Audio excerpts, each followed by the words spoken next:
Dankie Tinus en dankie Ewan. Ek moet sê dit was lekker om saam met julle te oefen. Ek hoop julle het lekker by die huis saam met hulle geoefen. Now, it was the Springboks' last game before heading to the World Cup, and I've got David Brooke from Sport 24 in studio with us to give us all the results, the upsets and the victories of this weekend's sport. Good morning. Good morning. Busy sporting weekend. Wow, it was a good one for the couch this weekend. It was definitely. Let's start with the Springboks. Great victory there for them. You know, it's so nice to come here and actually talk about a Springbok win for once. You know, it's the first time this season that we're doing that. But phenomenal victory. Yes, it was a New Zealand side that had rested a couple of players. But to see the Boks play like that on Saturday was just absolutely brilliant.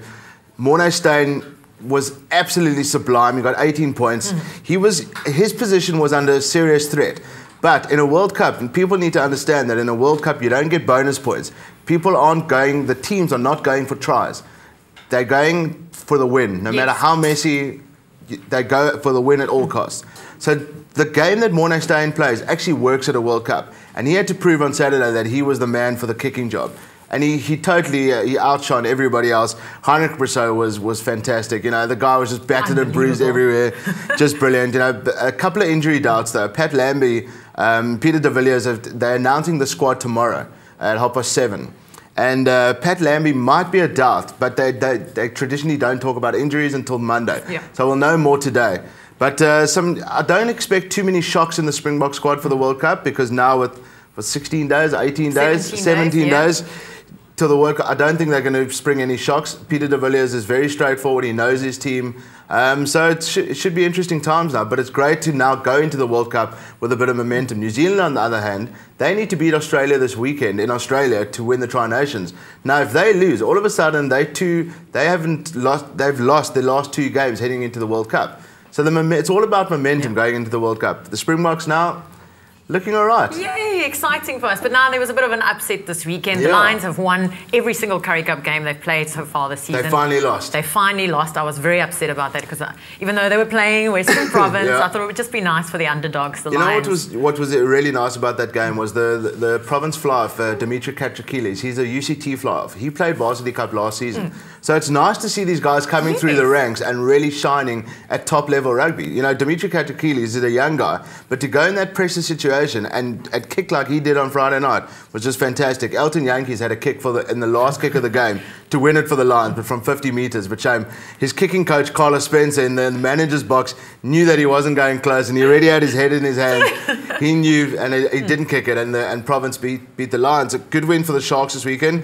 Cheetahs absolutely smashed the Pumas. They put 80 points past them, and the Bulls won again. So the Lions are still leading the log from the Sharks and Province, but the Bulls are coming up there. Always beware of the Diblo Buller. Yeah. And the Bulls coach won at the Sports Awards last night. He won Coach of the Year. Quite a long award ceremony, but he won the Coach of the Year, and then Sportsman of the Year was Cameron van der Berg, the swimmer. We had him on Expresso last week. Exactly, and then the Sports Star of the Year was Hashim Amla, the cricketer, and the Sportswoman of the Year was a Banyana player, Naku Maklu. Wow. So it was a long ceremony apparently, but people got through it eventually.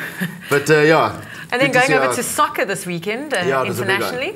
It was a big one this weekend. Well, locally MTN 8 was the first leg of the semi-finals. The second leg happened this weekend. Orlando Pirates played Sundowns. They won 3-2. And Kaizer Chiefs and Ajax Cape Town played to a 0-0 draw, which means that Ajax Cape Town host Kaizer Chiefs at Cape Town Stadium, which should be a capacity crowd this weekend. And Sundowns host Orlando Pirates. But Sundowns are looking good with 2 away goals. So it's everything to play for. It's a lucrative competition. There's millions to play for. And then in England, Man City are looking really solid at the moment. Liverpool had an excellent win over Arsenal. Arsenal have got some major problems happening there.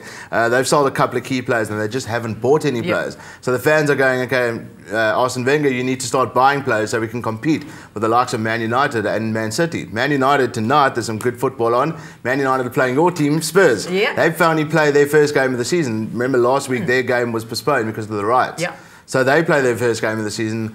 Historically, there's always been a lot of goals between these two sides, so it should be some good viewing tonight. And then our own South African Ryan Sanders doing his 100-miler over the weekend, winning that. I struggle with like a 6-kilometer run. He does like a 100-miler for like a training run. Yeah. He ran for 16 hours on Saturday, and he won his first ever 100-miler, and he goes and just gets the 3rd fastest time in history. He's in Colorado at the moment, and he was training there for the last couple of months.